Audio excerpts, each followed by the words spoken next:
And so if you're thinking about gambling, for example, you want to know, am I going to, have some luck in Atlantic City? This is where you really sit down and look at whether or not first you have to look at, does the natal chart show a significant win from gambling? I mean, what's going on with your fifth house? Kind of thing. Just first of all, because if your natal chart doesn't show like a big win from the fifth, then yeah, you might win a nice amount of money, but not like enough to change your tax status, if that makes sense. But you can also offset that by making sure you're not going in on where your bad planets are up and you're going to lose money, which is when you're gambling, you must be very, very careful about Neptune transits because Neptune is like the money killer when it comes to speculation money. But then also, Interesting. let's say you're thinking about starting your own business. You're sitting there going, I think I want to start a sideline. What does it look like? Um, that may not show in the natal, but you can see what does it look like now. Um, and in Stacy's like she brings up a good point because not only is her chart not reading, but a lot of times you don't know the birth time of somebody, so you don't know what their 10th house is, which is why I like to be able to read different ways. Now, what I mean by that is, let's say you're reading a chart for someone where you don't know their birth time. Chandra charts are extremely accurate, I found. So and you can progress those just like a natal chart. And they actually do read fairly well, but I kind of keep them in more broader strokes because I know it's not the exact chart. Um, you also have the sun chart. If you're not quite sure about the time, you could, do a sun on ascendant chart and get a general feel for what it looks like. Um, of course, you can also do the electional for the business. Look at the time of when am I opening this business and what does the business look like it's going to do. Now, that's where it gets interesting because let's say you have a business that looks like it's going to make millions and millions. It's golden, but your personal chart is showing loss, bankruptcy, destitute. How does that reconcile? Well, in cases where I've seen that, somebody's come in and bought the business, or a creditor might have taken it over. And the business, since it has a life of its own, would be doing quite well, but just not necessarily with you.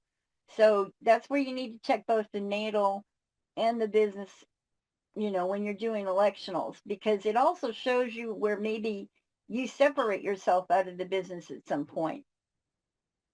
Then, of course, you can do horary, and that's the thing with horary is to really get an amazingly accurate chart. It's what they call desire. So if you're just sitting around out of nowhere and you just get this crazy urge just as just I have to talk to somebody, and you say, "Gee, I'm really thinking about starting this business. What do you think?" You're asking that question. What about this business? And you can do a horary chart, and that will also give you an idea how this business is going to go. But you should try to look at your natal. And again, if you don't have your natal chart, look at your planets. You can see just without knowing my houses, you can see that I've got this trine between Jupiter and Saturn. That's going to tell me right there there's a potential for, money that I'm going to invest in real estate. Because Saturn ruling real estate, irrespective of what house it rules in my chart. So just that, you know, Jupiter, Saturn affecting, my Venus, Uranus, I'm looking at just the planets, I can also see it. Now, um, I'm trying to think, has anyone else here anything we can look at? Or, we can also look up celebrity charts if you're curious about what something looks like, a business that became huge, or, something a different job you're trying to take, or maybe you are going to be stuck on Social Security for a while. That's something that you need to look at also at the 12th house. Let's say you're wondering, am I ever going to get off, say, disability or Social Security? Look at what's going on with the 12th, because that's going to tell you. Now, if you can't look at the 12th, like you don't know what your 12th is, then you look at Jupiter, because Jupiter is money that comes to you from, say, somebody giving you money, or an entity giving you money. When people give you money because they care about you, that tends to be more of a Venus aspect. But when you have like an entity like the government giving you money, that's going to come generally through Jupiter. So you can also look at the planets if you don't know the times on these houses, and kind of get an idea what's coming and what's not. And, I don't think I should speculate. I mean, before I started thinking about coming back to doing astrology, of course, I looked to see what was going on with my 10th house. And another thing that I looked at, when you're not sure what quite you're looking at, because there's so many meanings to houses. I mean, the 10th house could mean my business. It could mean publicity. It, could mean my reputation. Who knows? There's a million things the 10th house could mean. So to get kind of a better idea, I also run solar returns. And that reveals another layer of your chart to you. That's like the next year, what's going on with you. And I know in my solar return coming up in August of this year to August of next year, I've got a Sun-Jupiter conjunction in my 10th house of the solar return. All right, that right there is telling me I'm going to do much better at my own business than, say, looking for a job. So this helps me make decisions. Am I going to put a lot of energy into, say, looking for a job, which I already know is damn near impossible at my age to get, or am I going to put it into the business? Well, seeing that, I'm going to put it into the business. And I mean, any of Makes this sense. clicking, or anybody have questions about their chart maybe and what they see? Well, you had asked about the 9 to 5 thing, and Gabby said that she gets paid from a 9 to 5. You're going to show something like that, I thought. Yeah, let's pull up her chart. That's a good I idea. remember I remember you talking about that. That's the only reason I Yeah. brought it up. Okay. Because Okay, what's your everything that you've said is like right on the money. It makes so much sense, really. No And pun intended. if you don't mind, Jody, after you go over that, I saw this. Hi, it's Jennifer, by the way. I saw Hi. that someone else mentioned they're on unemployment. I know someone else in here that's a 12th house person that's also a Social Security. And of course, I have Social Yeah, Security take a look at and it. I have a Jupiter 12th house transit right now. Plus, I have the Uranus I've said in the chat that's squaring my Venus too. And you've got 12th house money? Well, I get paid 12th house money. That's all Yeah. my income is 12th house money. But my other friend's a 12th house stellium, and she's got Pluto pretty darn on her sun right now, and she's also a Social Security person. So that's three of us that are government paid in. Well, that fits, because that Pluto sun's going to bring some adversity, certainly. And then, of course, it links over with the government money, which to me, it kind of explains a lot of the connection, because a lot of times you are getting government money when you're also going through some bad times, which is also 12th house, you know? Mm. All right. The 9 to 5, what's your birthday, hon?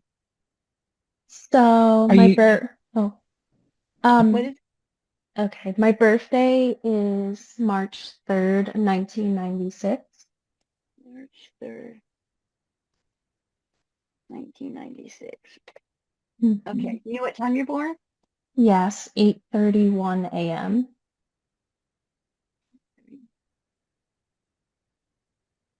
And where were you born? Philadelphia. Okay. And it's also funny because I actually work for Social Security, so it kind of also can tie into everyone else maybe in Well, some let's way. take a look at it. It sounds interesting. Yeah. Let's see what it looks That like. is interesting. Yeah. Yeah. Okay, Philadelphia would be Pennsylvania. right here. Let's see. Trying to find the city. Philadelphia. Yep, we got it. All right, and we'll take a look at now. I'll move this back over to the 8th, 28, 20, 26. Okay, March 3rd, 1996 at 8:37 a.m. 31 a.m. Yeah, okay. Philadelphia, got it. All right, Mm. let's see. Okay, let's see what it looks like. And then we'll pull up the solar return too, so you can see what it looks like. Okay, March. Do we have? Yeah. Okay. Now, are you seeing her chart? 1-degree Taurus ascendant? No, not No. yet. All right. I'll pull Not back yet, over no. the screen again. See if I can share. Try that. All right. Do you see it now? 1-degree Taurus ascendant? Yes. Okay. And you said you're the one working a paycheck job now, right? Yeah, I work at Social Security. Okay. Well, you have a part of fortune right there in your 6th house. So just that alone, I would say favors paycheck jobs, you know. And let's go back, like you're 18. If you know that ahead of time, oh, this looks good. It does give you an idea where to put your energy, because think about it, you got to decide, do I want to start my own business? I want to go to college, all those things that you decide. It helps if you see where sort of the way is grease for you, you know, or if it's not grease for you, it helps to know. All right, so you got the part of fortune in there. Now, in your progressed chart, the inner wheel, we've got the moon. So that's going to light that up even. That's going to tell me there's energy there in you having, a job. Now, but if you were to say to me, well, I'd really like to start my own business. Well, I'm going to look up at the 10th. All right. And I see Pluto there at 3, which looks like it's either in conjunction or trining out of the count at your progressed moon in the 2nd. Now I'm going to say just at first glance, I wouldn't say it's too hot for self-employment, because look at this also. Uranus is conjunct Pluto. Now, here's an exception. If I was to say as a general rule, Uranus and Pluto trying this moon in the 6th would not be great for self-employment, starting your own business. However, if you were to start a Uranian business, that might be different, which would be like astrology or computers, or it's not always astrology. It could be computers or something Uranian. So there's a slight difference. If you were, if I said to you, well, what were you thinking of? And it was something Uranian, then we can dig a little deeper. But at first glance, I would say maybe only certain things would be good for you to be looking at starting, Now, let's look also. I wouldn't say you're making a lot of money right now, because when I'm looking at your progressed moon in the 6th house at 2, it's also opposing Saturn in the 12th at 29, which, do you feel kind of like you're stuck where you are right now? Yeah, well, especially right now with everything happening with the president, I'm a little stuck. I can't get, Gotcha. we're at a No, I get hiring it. I get it, freeze. because I'm Yeah. looking at this Saturn opposition in the 12th tells me, you're stuck. Yeah. And 29 isn't budging. 29 is the energy is at the end of the rope, or the end of the line, where you're just out of ideas, out of options, and you're just stuck. So, and the opposition certainly would tell me that you're kind of just stuck where you are right now. So Hmm. I wouldn't say it'd be tough for you to advance with that Saturn opposition influence that's going on right now. And because it's in your progress chart, it's not going to be over tomorrow. It's going to take a while to move out of that. At the same time, Saturn can give stability. At least you know what you're dealing with, you know? Mhm. So there's good and bad.